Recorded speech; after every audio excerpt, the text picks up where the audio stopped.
It says, even so, faith, someone shout faith. We've been doing a faith series.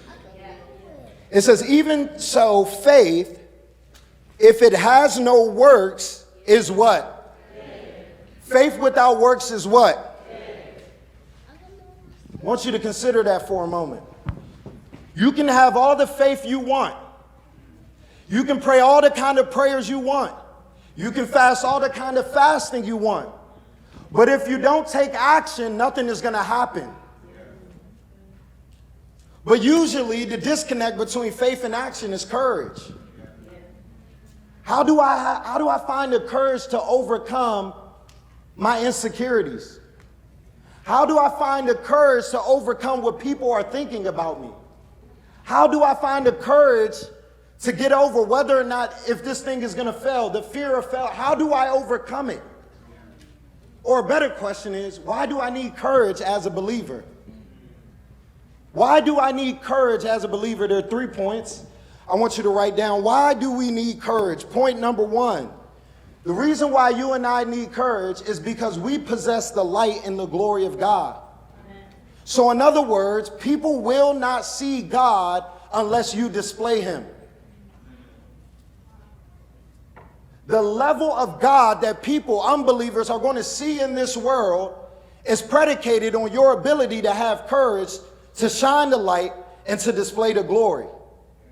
Isaiah chapter 60, verse 1 and 2, if you want to flip there, you can flip there, but I'll quote it. The Bible says, arise. Someone say, arise. And shine, for your light has come, and the glory of the Lord has risen upon you.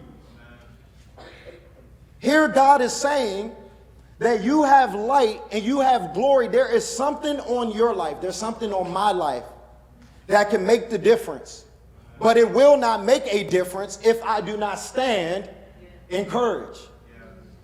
Why should we stand? We should stand because we have light.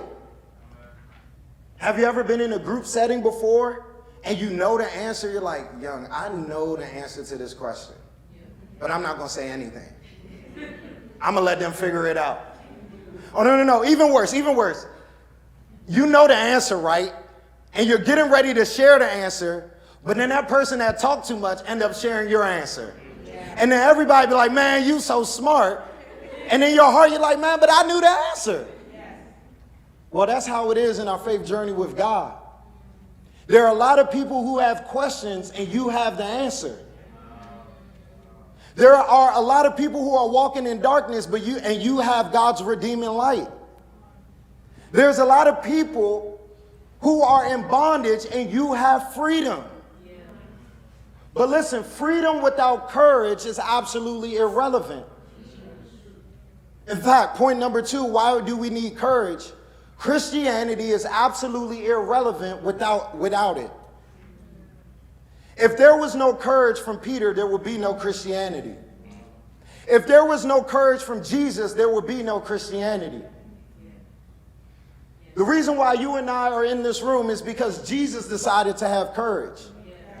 And I just wonder how many people that are connected to you would experience freedom if you would just stand up in courage.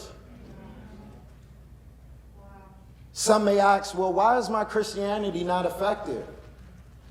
How come my siblings, my family members, they're not walking with the Lord? Could it be that you're not standing in courage?